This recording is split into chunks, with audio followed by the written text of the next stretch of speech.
Hello everyone, Soberoni of G&A Reviews here with an event guide for the upcoming Fate Apocrypha collab event in Fate Grand Order NA. Just like with all of my guides, this is going to be a very comprehensive video that's going to cover everything from the latest new servants to the most in-depth strategies for farming the different currencies and the raids. So to help you guys out, I've included timestamps in the description down below so you can jump ahead to whichever part of this video you need the most. I also should mention that in order to participate in this event, you need to have cleared Orleans, which is the second chapter of the story, and once you've done that, you'll be able to fully participate in this event.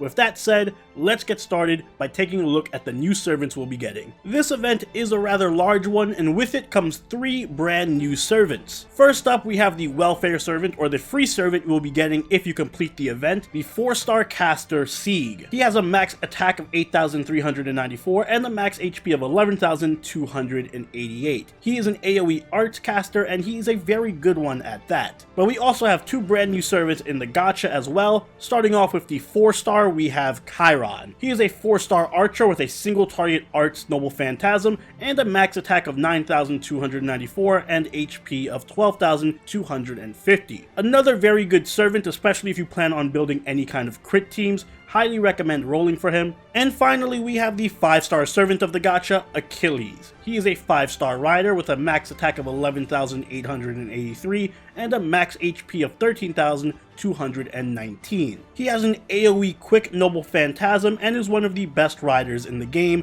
so if you're looking for a rider class servant, I highly recommend rolling for him. All 3 of these servants are very good, but if you want to know more about them, I actually have full-on servant spotlights going into detail on each and every one of them in depth, all linked in the description down below, so if you're more curious about any of them, go check out those videos. But for now, let's take a look at the new craft essences we're getting. In addition to all the new servants we're getting, we're also going to be getting a bunch of craft essences, 6 in total. However, the first one is just an experience craft essence. It is Flower of Fran. You can use it to upgrade your other craft essences. It doesn't actually have an effect in and of itself. As for the other 5 craft essences, let's start off with the gacha craft essences first. First up, we have the 3-star Ready for Takeoff. This craft essence increases your quick card effectiveness by 3%, your NP gain by 5%, and increases the hippo drops by 1. If you max limit break it, it'll increase your quick card effectiveness by 5%, NP gain by 10%, and hippo drops by 2. This is a good budget craft essence for quick servants who benefit from NP spam like Alexander, Kintoki Rider, and Ushiwakamaru.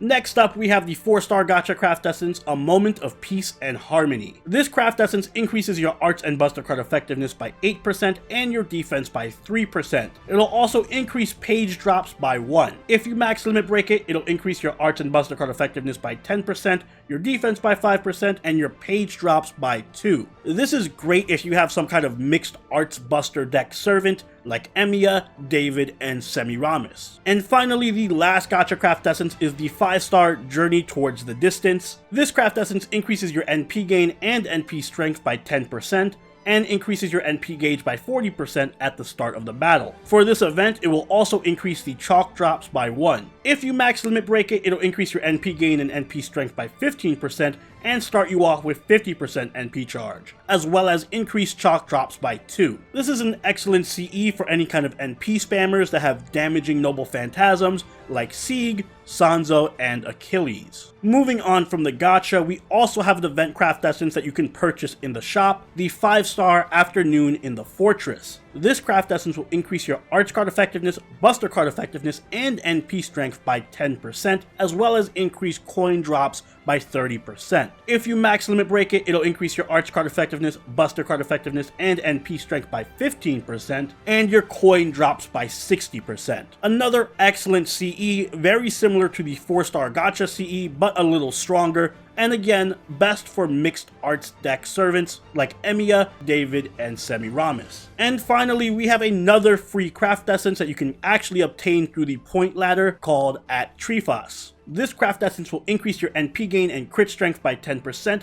as well as generate 3 stars per turn, and for this event only, it will increase your attack strength by 100%. Once it's max limit broken, you'll actually increase your NP gain and crit strength by 15%, generate 4 stars per turn, and increase your attack by 200%. Obviously, this one is essential for the event, but even outside of the event, this is good for NP spamming crit servants like Gilgamesh, Emiya, and Chiron. And just like with every event, we're going to have an event shop, and this one is very simple. There's only 3 currencies you can use in the shop. Those are going to be the bronze currency, which is the plush hippo, the silver currency, which is the page fragment, and the gold currency, which is the chalk. With the hippo plushies, you will be able to purchase 3-star and 4-star experience, 3-star attack and HP foes, archer, rider, and caster blue gems, hero's proof, meteor horseshoes, serpent jewels, 1 copy of Afternoon in the Fortress, and 1 copy of Sieg. With the page fragments, you can purchase red, archer, rider, and caster gems, eternal gears, forbidden pages, bicorn horns, another copy of Afternoon in the Fortress, and another copy of Sieg. And finally, with the chalk, you'll be able to purchase yellow, caster, rider, and archer gems, tear stones of blood, scarabs of wisdom, 2 copies of Afternoon in the Fortress, and 2 copies of Sieg.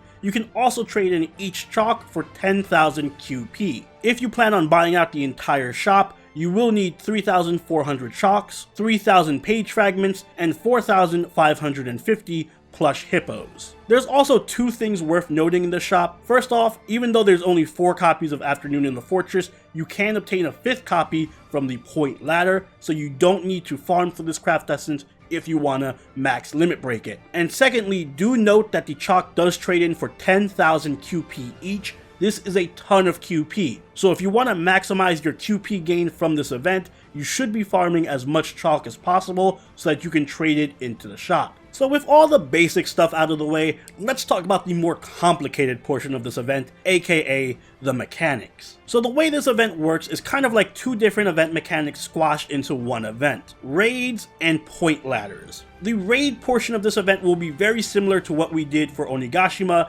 and the Solomon Singularity, where the whole server will work together to deplete the raid boss's HP bar. While the point ladder is going to be similar to the Saber Wars event or the Valentine's event from this year, where you're going to farm a certain currency from free quests and raids, and you will be rewarded for reaching certain milestones along the point ladder. Let's start with talking about the point ladder first, since it's easier to understand. You basically just need to collect coins from the raids and free quests, and you'll get rewards for doing so. These rewards will include copies of the At-Trifos Craft Essence, Afternoon in the Fortress Craft Essence, Ascension materials for Sieg, Craft Essence Experience, Summoning Tickets, Crystal Lores, Chaos Talons, Spirit Roots, Phoenix Plumes, Medals, Bullets, Bronze, Silver, and Gold Apples, as well as Mana Prisms, QP, and 4-star foes. So a lot of great rewards. Once you have 2 million coins in total, you will have completely finished off the entire point ladder, so that should be your goal for this event. However, if you don't want to finish off the whole thing, at least try to get to 500,000 coins. That way you have enough materials to max ascend Sieg. And if you want to push a little harder, I recommend going for 1.2 million coins. That way you can max limit break the At-Trifos CE and the Afternoon at the Fortress Craft Essence. And if you want to go the whole 9 yards, you can earn 2 Crystal Lores for getting to 2 million coins. So with the point ladder out of the way, let's talk a bit about the raids, as they are a little more complicated than what we've seen so far. So I'm going to try to break this down as best as I can. The first thing to note is that the raid quests only last for the first week of the event. There are no raids in week 2. The raids are also going to be split into 5 stages, with each stage lasting anywhere between 12 hours to a couple of days. And you can see the exact length of the stages on this chart. Once one stage ends, the next stage will begin. However, within each stage, there are 3 different raid battles to choose from. Each raid battle will drop different Ascension materials and different currency for the shop. And within those 3 battles that you can choose from,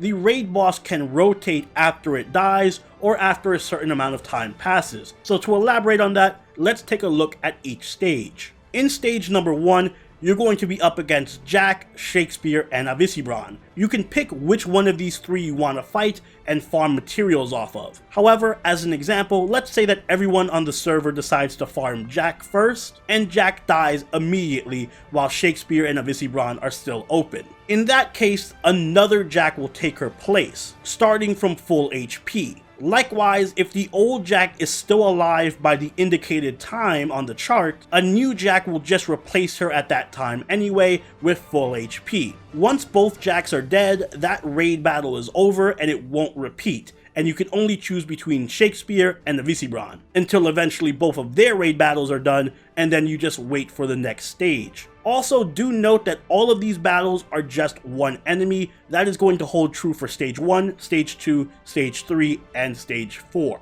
Now, Stage 2 is just more of the same, just with different raid bosses. You'll be up against Fran, Atlante, and Spartacus. It's the same deal. If you kill Fran early, another Fran will take her spot. Once you kill that one, all the Fran battles are done until the next stage, etc, etc. So let's take a look at Stage 3. Stage 3 is the same concept, however it does shake things up a bit. Instead of replacing the raid bosses with an exact copy of themselves, they're going to be replaced with entirely new servants. So for example, if Mordred dies first, then a Jack raid boss will spawn and take her place. And if that Jack dies, or we reach a certain time limit, then Fran will spawn. The same goes for Shakespeare. If you kill Shakespeare first or second, Siegfried will take his spot, and then Atlanta will take the spot of Siegfried. Moving on to Stage 4, it's again the same concept, except just a little longer. If Jack dies, Karna will take her place, or he'll spawn at the indicated time. Once he's gone, then Mordred will appear, and followed by another Karna, and then a Fran, and all these raid battles will progress linearly according to this chart. And finally, we reach Stage 5, where everything changes a bit. Instead of 3 ongoing battles, there are going to be 5 battles you can select from. And each battle has 3 enemies instead of 1. However, all of those enemies will be of the same class. So for example, if you choose battle number 1 on day 1, you'll be up against 3 different saber enemies. Other than that, this is exactly the same thing, it's just going to rotate based on class instead of rotate based on servant. Like I said, this may seem a little overcomplicated, but if you do have any questions, make sure you ask me in the comments down below. But for as complicated as the raids are, thankfully the story is a lot more simple. There are only going to be 9 main story chapters, and those story chapters are not going to be unlocked all at once. Instead, they're going to be unlocked little by little throughout the event based on where we are with the raids. So the main story chapters are unlocked after certain raid stages are complete, which means we're basically going to be getting 1 or 2 story chapters a day. The basic formula for this event is going to be doing story chapters until you unlock the raids, and then you're going to want to keep farming those raids until they're done, which in turn unlocks new story chapters, and then rinse and repeat. By doing the story, you will also unlock a temporary copy of Sieg from Chapter 2. In order to unlock him permanently though, you're going to need to beat the whole story, all 9 chapters. If you want to max ascend Sieg, you're going to need 500,000 coins in the point ladder so that you can unlock all of his ascension materials. And if you want to get him to NP 5, you're going to need to buy the extra copies from the event shop after you finish the main story. As for the story quests themselves, they're absolutely easy. They're only about as difficult as Orleans or Septum. So even if you are a brand new player, you can totally clear these story chapters just using the guest support servants, making it very easy to get your permanent copy of Sieg. The only tough battle in this event story is the one battle against a ruler enemy, but even then you can bring a support berserker to deal with it, and it helps if you have a Kyohime, a Spartacus, or a Lubu that you can put in your back row too. When it comes to farming for this event, the best advice I can give is make sure you take advantage of the bonus craft essences if you have them. The 3-star craft essence will increase your hippo plushie drops, the 4-star one will increase the page fragments, and the 5-star craft essence will increase the chalk drops. And also make sure you purchase the event shop craft essence, which will increase the amount of coins you get for every raid and quest. The general strategy for farming is to roll the friend point gacha as much as you can so that you can get as many 3-star craft essences as possible. This will make farming a lot easier. Once you do that, make sure you purchase all the copies of the event coin craft essence from the shop first, before anything else. and max limit break it as soon as you get 5 copies. You can earn 4 from the shop and 1 from the point ladder. There's also going to be a lot of free quests with this event, but don't let that intimidate you. Farming for this event is very straightforward and easy. All you need to do is focus on farming these 4 different maps. If you're going to be farming coins, the map with the best drop rate is going to be the Cave or the Hermit's Grotto. It's going to have a bunch of rider enemies, so make sure you bring some assassins and equip your afternoon in the Fortress Craft Essence. For farming chalk, the best place to do that is going to be the Hanging Gardens. It's going to be home to caster enemies, so make sure you bring some riders and the 5-star craft essence from the gacha if you have it. The page fragments can be found in the battlefield map, which is also going to have a bunch of saber enemies, so make sure you have some archers to bring with you, and the 4-star gacha craft essence if you have it. And then finally, the best place to farm the plushies is going to be the Mountain Ridge. It has assassin and berserker enemies, so make sure you bring some casters, and make sure you equip your 3-star gacha craft essence. The other important thing to note about farming for currency is that you shouldn't focus on it until week number 2. As I mentioned earlier, you need to focus on farming raids for week 1, because raids are not going to be available in the second portion of this event. So for week 1 of the event, make sure you're just farming raids, and then once all the raids are done, then you can move on to farming these stages for the various currency drops. You also shouldn't be using any of your apples to farm these currencies, as you'll have plenty of time in week 2 to farm all 4 of these stages, just using your natural AP. As for the raids, there are a bunch of tips I can give that'll really help out with your farming. First and foremost, if you have any of the bonus servants listed here, make sure that you're using them, as they'll give you a ton of extra bonus damage against the raid bosses. But even if you don't have any of these servants, it's okay, because we also have the bonus damage from the event craft essence. Once you max limit break this, your bonus damage is going to go up to 200%, which is more than enough to deal with any of these raids. So I highly suggest that you max limit break this craft essence ASAP once you get 5 copies. You should also make sure whenever you're farming a raid that you're farming the most difficult raid that you're able to clear. All of the raids have the same AP cost, but they have different difficulty levels, and the higher the difficulty, the better the rewards. So pick whichever difficulty that you're most able to consistently clear in 1 to 3 turns. But perhaps the most important thing to note about these raids and this event overall is that the raids drop a ton of QP. In fact, they're even better than the 40 AP doors if you're farming QP. They are way faster to clear as they only have 1 enemy instead of 3 waves, and they drop about the same amount of QP, which makes them extremely AP efficient, and you should be spending as many apples as you can just farming these raids whenever possible. Spend your apples as if this were a lottery event, because it might as well be with the amount of QP and rare Ascension materials that you can get. And on that note, if you have the Mona Lisa craft essence, make sure you equip that to your Waver or your Merlin or whatever caster you have instead of your rider, as a lot of people are going to be relying on the Waver Merlin supports to help them out with damage, and the Mona Lisa will help them get more QP. So if you have it equipped to one of your support casters, you can potentially get a ton of friend points. And if QP is the most important thing to you in this event, then I highly suggest that you only farm the raids that drop chalk. So Mordred, Jack, Vlad, and Atlante. And also make sure that you equip your 5-star gacha craft essence, because as I mentioned earlier, each piece of chalk can be traded into the shop for 10,000 QP. So on top of the millions of QP that each raid is going to drop naturally, you'll also be able to trade in hundreds of pieces of chalk to earn millions more QP. Also, as I mentioned, week 1 and the raids is the time to use as many apples as you can. Don't bother saving them for the second week of the event, you're not really going to need them, as you can farm out the currency just using natural AP. But perhaps the best tip I can give is to make sure you micromanage your time properly. Pay attention to which raids are coming up next and how close a boss is to dying, so that you know exactly when to start farming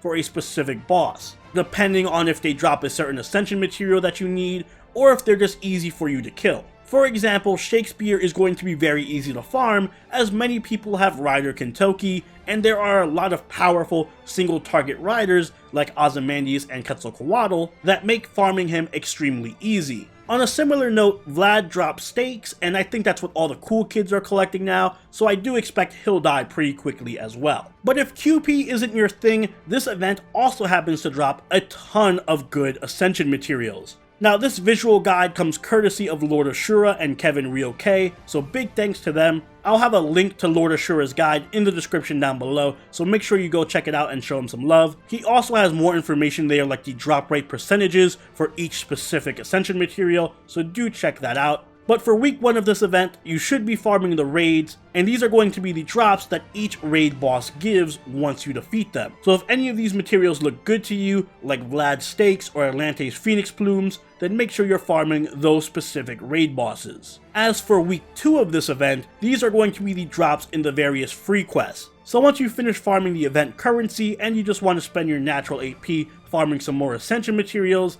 these are going to be the best locations for farming them. And finally, as if there wasn't enough to do with this event, there's also going to be a challenge quest. This challenge quest will pit you up against Amakusa and a few other servants. Amakusa is going to have a break bar, so keep that in mind. In addition, he's going to be able to decrease his own NP charge by 1 in order to increase the attack and defense of all his allies. And once you totally wipe him out, if any of his allies are left standing, they will receive incredibly strong defense buffs and crit strength buffs. His allies are going to include Benkei, David, Berserker Kentoki, and George. The general strategy for this challenge quest is going to be trying to kill all of Amakusa's allies before you kill him, as once you do kill him, he makes your life a lot harder if anyone is left standing. And keep in mind that Amakusa's Noble Phantasm does remove all buffs from your team before damage, so invincibility and evade and anything else are absolutely useless against him. As such, you're going to need to prevent Amakusa from NPing. Thankfully, he does often deplete his own NP charge to buff his allies. In terms of priority on who to target, you should target David first, as he can grant the whole party evade. Kentoki should be killed immediately once he gets out, because he can do incredible amounts of damage. And then Benkei and George can be saved for last before killing Amakusa, because they aren't as strong. But do be careful of their ability to taunt and George's defense buffs, which can get out of hand. As for my recommendations, make sure you're using the damage craft essence for this fight, and I would recommend bringing Waver or Tamamo for reducing Amakusa's NP charge, or any other servant you have who can decrease NP charge or NP seal. Abby is also fantastic, as she can remove enemy buffs, and she can also reduce NP charge and stun Amakusa. She can also kill Kentoki in one Noble Phantasm. Maeve is another strong choice, as all of these enemies are male and none of them are assassin. If you're able to find a way to kill Benkei first, then Orion and Uriel also make for great picks. Of course, you should also keep an Avenger in your last slot to deal with Amakusa once everyone else is gone. And if you don't have an Avenger, try using a Berserker who can deal high damage like Kentoki, Ibaraki, or Lu Bu. And that about wraps up everything I have to say about this event. Just for a quick recap, make sure that you get the 3-star craft essence from the FP gacha as soon as possible, and you buy the shop craft essence as soon as you can. Make sure you max limit break the shop craft essence and the tree forest craft essence as soon as you get 5 copies. Focus on only doing the raid farming for the first week, and use as many apples as you can to farm the raids. If you want to maximize your QP, then make sure you farm the raids that drop chalk and use the 5-star gacha craft essence. In week 2 of the event, you should just focus on farming the shop currency so you can buy out everything in the shop and just use your natural AP. If you guys have any questions about how this event works, especially those raids, make sure you ask them in the comments down below. I try my best to read all of them and get your questions answered. But if this video did help you, make sure you hit that like button, and if it really helped you, make sure you hit subscribe so you can catch all of my videos. If you haven't already, do check out those servant spotlights for Achilles, Sieg, and Chiron, all linked in the description down below. Make sure you follow us on Twitter, Twitch, and join the party over on our Discord. And until next time, this is Soberoni signing out. Later.